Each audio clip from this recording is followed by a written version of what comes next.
ഇങ്ങനെ പട്ടിണി അടക്കാനായിരുന്നെങ്കിൽ നിന്നെ ഒരിക്കലും ഞാൻ ഇങ്ങോട്ട് വിടില്ലായിരുന്നു. ആരെ തോൽപ്പിക്കാൻ വേണ്ടിയാ? അവനെയോ? നിനക്ക് വേണ്ടെങ്കി വേണ്ട, വയറ്റിലൊരു ജീവൻ വളരുന്നില്ലേ, അതെങ്കിലും നീ ഓർക്കണ്ടേ?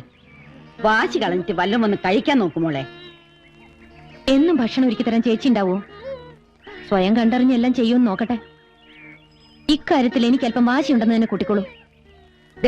ഭക്ഷണത്തോട് വാശി പിടിച്ച് ഇങ്ങനെ പട്ടിണി അടക്കരുത്, അത് ദൈവദോഷ. അല്ല, എന്താ നഴ്സമ്മ പുതിയ കൂട്ടിയിരിക്കുക? എന്ത് പറയാനാക്കാ, രാവിലെ മുതൽ പട്ടിണി ഇരിക്കുക. എന്താ നിങ്ങൾക്ക് നോമ്പാ? അല്ല, അച്ചുട്ടില്ല ഇവിടെ? അവൻ രാവിലെ ഇറങ്ങിപ്പോയതാ. കാട്ടുപോയിക്കെന്ത് ചങ്കരാന്തി ഓനുണ്ട് ഇത് വല്ലതും തിരിയാൻ പോണ്. ഇത്രയും കാലം പെണ്ണും പെടുക്കോ ഇല്ലാണ്ട് ജീവിച്ചോനല്ലേ. മോള് വിഷമിക്കണ്ട, ആളൊരു മുരടനാണെങ്കിലും ഓന്റെ കൽബ് നല്ലതാ. ഞമ്മക്കറിയാം അസലായിട്ട് ഓനെ.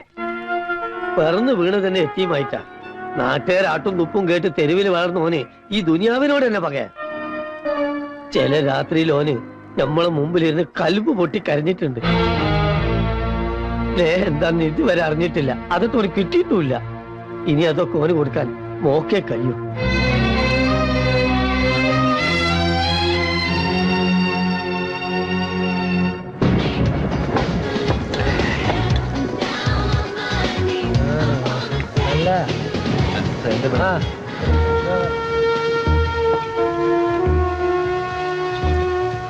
ഒരു പട്ടിയെ കൊണ്ടുവന്ന് കെട്ടിയിട്ടാ പോലും അതിനെന്തെങ്കിലും കൊടുക്കണം എന്നുള്ള വിചാരം ആർക്കും ഉണ്ടാവും.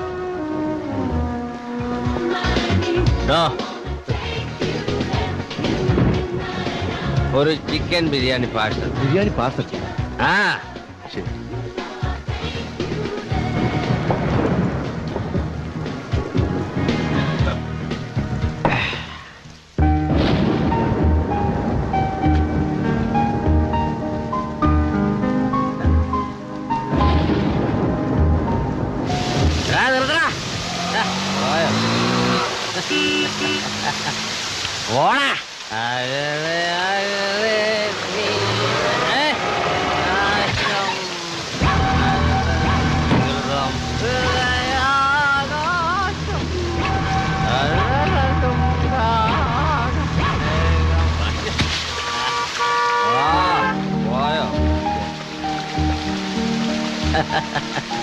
ഒരു ബിരിയാണി മേടിച്ചുകൊണ്ട് തരാന്ന് വെച്ചപ്പോ അതിങ്ങനെയായി.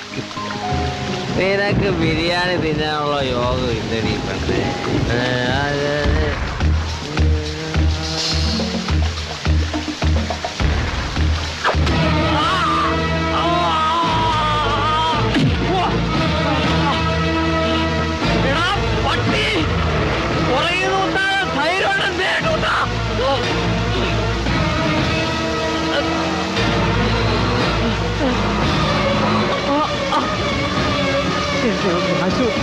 ആശുപത്രിയിലോ പോയി പണി നോക്കണ.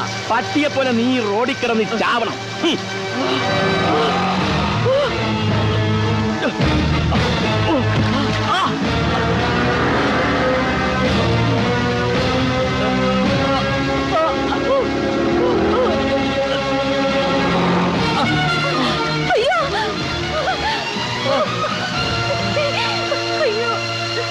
എന്ത് പറ്റി?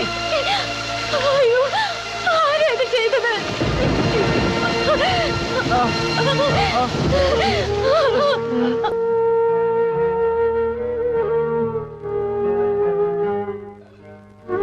ഓവറാൻ കൊടുത്തേക്ക്. ഇപ്പൊ വേദന എങ്ങനെയുണ്ട്? കുറവുണ്ട്. പേടിക്കാനൊന്നുമില്ല. ഇനി ഈ അടിയും കുത്തൊക്കെ നിർത്തിക്കടാ. അത് കണ്ടോ കിടക്കുന്നത്? ഒരു കാലത്ത് ചമ്പക്കര മുഴുവൻ വിറപ്പിച്ച വലിയ റൗഡിയാ ചമ്പക്കര പൈലി. അടിയും തൊഴിയും വാങ്ങി അവശനായതോടെ സ്വന്തം ഭാര്യയും മക്കളും വരെ വീട്ടിൽ നിന്ന് ചവിട്ടി പുറത്താക്കി. മുമ്പ് വൈരാഗ്യമുള്ള ആരോ തല്ലിച്ചതച്ച് റോട്ടിലിട്ട് പോയതാ. ആരും നോക്കാനില്ലാതെ അനാഥപ്രേതം പോലെ കിടക്കുക. എങ്ങനുണ്ട്?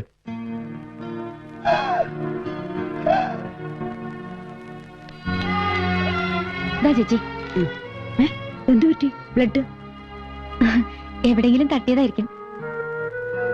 നോക്കട്ടെ. ഈ ടാബ്ലറ്റ് അല്ല, ഇതിലെ 6ാമത്തെ ടാബ്ലറ്റാ വേണ്ടത്. അയ്യോ, ഞാൻ മാറ്റി വാങ്ങിട്ട് വരാം. ഞാൻ പോയി വാങ്ങിച്ചിട്ട് വരാം. വേണ്ട, ഞാൻ തന്നെ പോയിട്ട് വരാം.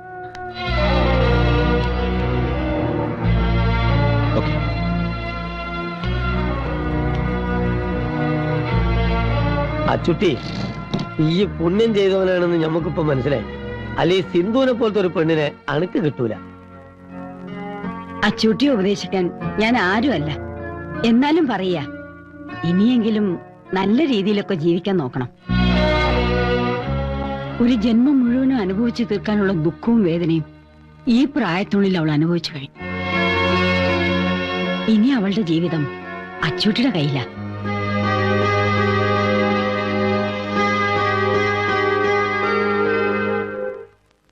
കുത്ത് അല്പം കൂടി മാറിയിരുന്നെങ്കിൽ അച്ചൂട്ടിയുടെ കഥ കഴിയുമായിരുന്നെന്നാ ഞാൻ കേട്ടത്. ആ കുത്തിയവനെ തിരിച്ചറിഞ്ഞ അവന്റെ കൈയും കാലും അച്ചൂട്ടി വെട്ടിയിരിക്കും, അത് ഉറപ്പാ. ആ പിന്നെ സാർ, എന്റെ ട്രാൻസ്ഫറിന്റെ കാര്യം എന്തെങ്കിലും ഉടനെ ചെയ്തില്ലെങ്കിൽ എന്നെ കാസർഗോഡ് തന്നെ സ്ഥിരമാക്കും. അപ്പോട്ടെന്നാലേ തിരുവമ്പാടിയെ വിളിച്ച് ഈ കാര്യം പറഞ്ഞില്ലായിരുന്നു. പറയാൻ അയാളെ കിട്ടിയിട്ടുണ്ട്. എപ്പോ വിളിച്ചാലും പുറത്തു പോയി മീറ്റിങ്ങിന് പോയി എന്നൊക്കെയാ മറുപടി. ആഭ്യന്തരമന്ത്രി ആയതിനു ശേഷം പുള്ളി ഭയങ്കര ബിസിയാണെന്നാ വെപ്പ്. അതെ അതെ, തിരുവമ്പാടി എന്റെ ട്രാൻസ്ഫറിന്റെ കാര്യത്തിൽ എന്തെങ്കിലും ചെയ്യുമെന്ന് എനിക്കൊരു വിശ്വാസമില്ല. ആ ആഭ്യന്തരമന്ത്രി ആയ ശേഷം ആളാകെ മാറിയിരിക്കുക. ഛേ, തിരുവമ്പാടി അത്തരക്കാരനാണെന്ന് ഞാൻ വിശ്വസിക്കുന്നില്ല. ആ ഏതായാലും ഇന്ന് രാത്രി തന്നെ ഞാൻ തിരുവമ്പാടി വിളിക്കാം. ഓ ആ ശരി സാറേ, ഇങ്ങോട്ട് ട്രാൻസ്ഫർ ആയി വരുന്ന പുതിയ CI എന്നെ പോലെയല്ല. ആള് വളരെ സ്ട്രിക്റ്റാ. പോലീസ് ഡിപ്പാർട്ട്മെന്റിന് തലവേദന ഉണ്ടാക്കാൻ വേണ്ടിയുള്ള ഒരു ജന്മം. കുട്ടനാട്ടുകാരൻ കുഞ്ഞുമത്തായുടെ മകൻ ജോയി മാത്യു. ദാ, ഈ ടാബ്ലറ്റ് കഴിക്കുന്നതേ ക്ഷീണത്തിനൊക്കെ വളരെ നല്ലതാ. പിന്നെ രാത്രി കിടക്കാൻ നേരത്ത് ഒരു ഗ്ലാസ് പാലും കുടിക്കണം. എന്താ ബിരിയാണി. ബിരിയാണിയാ?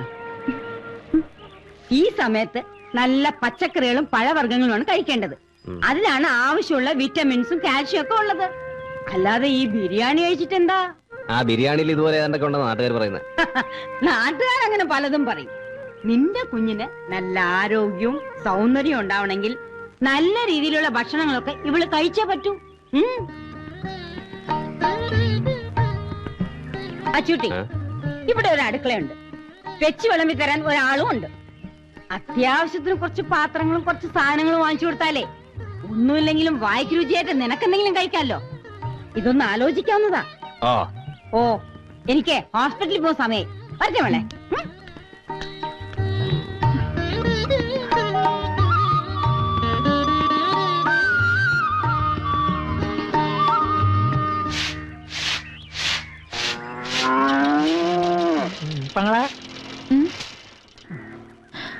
എന്താ ഇത്? ഇതല്ല ഉസ്താദ് തന്നു വിട്ടതാ. 2 ദിവസത്തേക്കുള്ളതാ. 2 ദിവസത്തേക്ക് ഇത്രയും സാധനങ്ങളോ? ഞാൻ ആദ്യം കരുത് ഉസ്താദ് എന്താ ആദ്യം കച്ചവടം ചെയ്യാൻ പോവാനാന്നാ. പിന്നീട് എനിക്ക് വിവരം മനസ്സിലായത്. ഇത് കണ്ടോ, ഇത് നിറയെ വിറ്റമിൻസാ. ABCD മുതൽ PWD വരെ ഇതിനകത്തുണ്ട്. പടവലം കൊണ്ട് വലുപ്പം കണ്ടെന്റെ പെങ്ങളെ പെരുമ്പാമ്പ് പോലെയാ. ഇത് പിടിച്ചേൻ എന്റെ അമ്മോ, ഇനിയും 2 ലോഡ് സാധനങ്ങൾ ഇറക്കാനുണ്ട്. ഇതെല്ലാം ഞാൻ അകത്ത് കൊണ്ടുവയ്ക്കാം പെങ്ങളെന്റെ പിന്നാലെ പോലെ.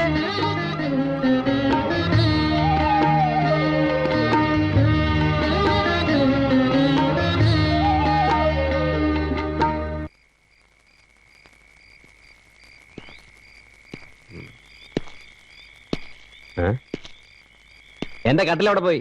ദേ ഇവിടെ കിടപ്പുണ്ട്. ആര് പറഞ്ഞു അതെടുത്ത് ഓടിയിടാൻ? പുറത്ത് നല്ല മഞ്ഞ. ആ അതൊക്കെ ഞാൻ കുറെ കൊണ്ടതാ. എനിക്ക് അവിടെ കിടന്നാലും ഉറക്കം വരുള്ളൂ. അതെ, ശത്രുക്കളാ ചുറ്റും. കയ്യും മുഖവും കഴുകി വന്ന ഭക്ഷണം എടുത്തു വെക്കാം. വേണ്ട, ഞാൻ കഴിച്ചു. എന്നാ എനിക്കും വേണ്ട. ആ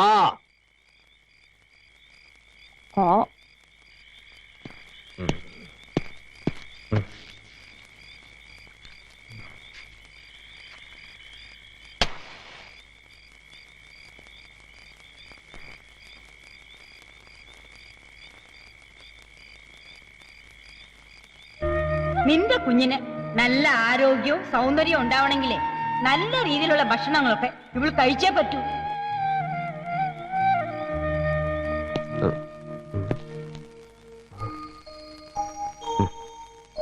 ഉറങ്ങിയോ?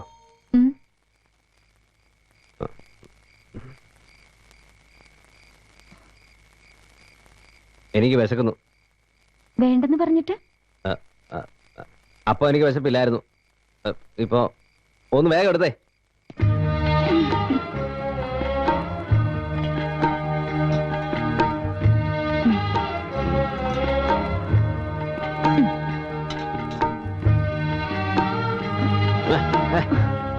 ഉം.